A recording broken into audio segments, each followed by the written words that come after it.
Здравейте, колеги! Последно време няма много време да поработвам, но те по час-два време заделям.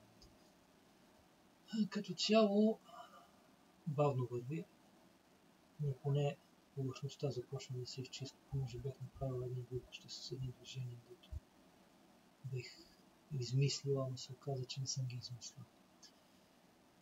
Сега да ви демонстрирам какво е положението. Тук тази сянка горе на я гледате, това ми е засенчване от самото осветяване на огледалото, от процепа. В случай идва. Просто не до осветяването горе, иначе си е нормално.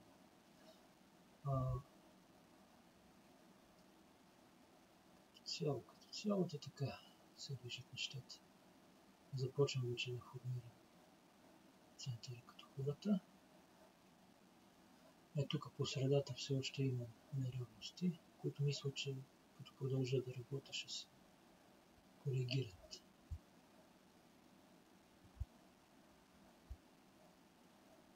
Как изглежда до края.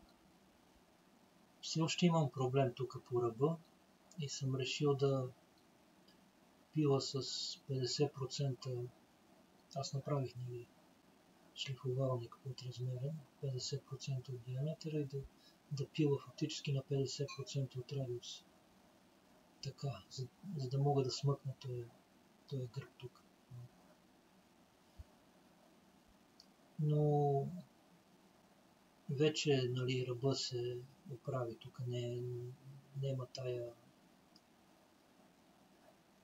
този завал големия, който го имах преди. Започна да се оправи. И леко по леко го движа.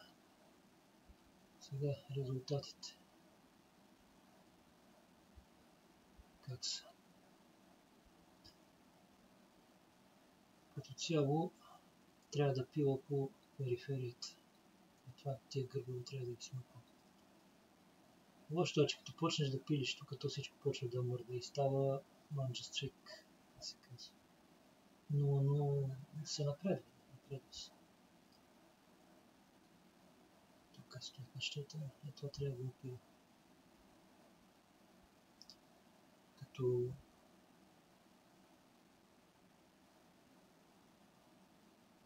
тук на свирката, както ви казват, нещата се движат в някакви граници. Но си има още за равнение. В случая като го изравна, то ще се дойде ще нещо. Умишлено малко ми е задълбан центъра, защото отгоре като пила центъра да не играе, да не се намеша в работата.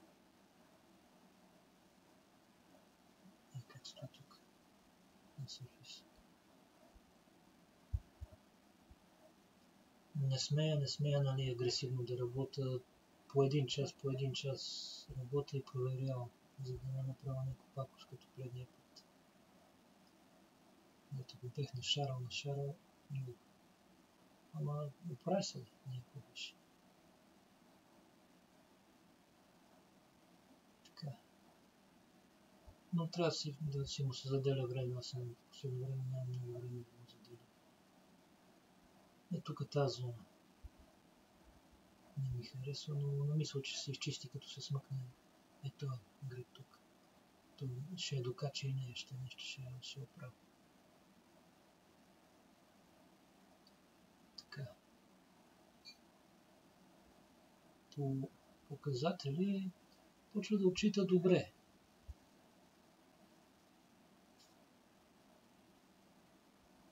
Да ги качва. Но си трябва още. Някаква конична константа като включва, започва да изглежда доста по-добре, но не знам как да го тълкувам. Да тълкувам етапа на 1.079. Доколко знам, трябва да минус 1. Как беше? Така на минус 1 стандартното. Не го разбирам какво значи. Като го включва, започва да изглежда по-добре битката. Но не знам как да го тъпна. И тъй. Това е за сега положението.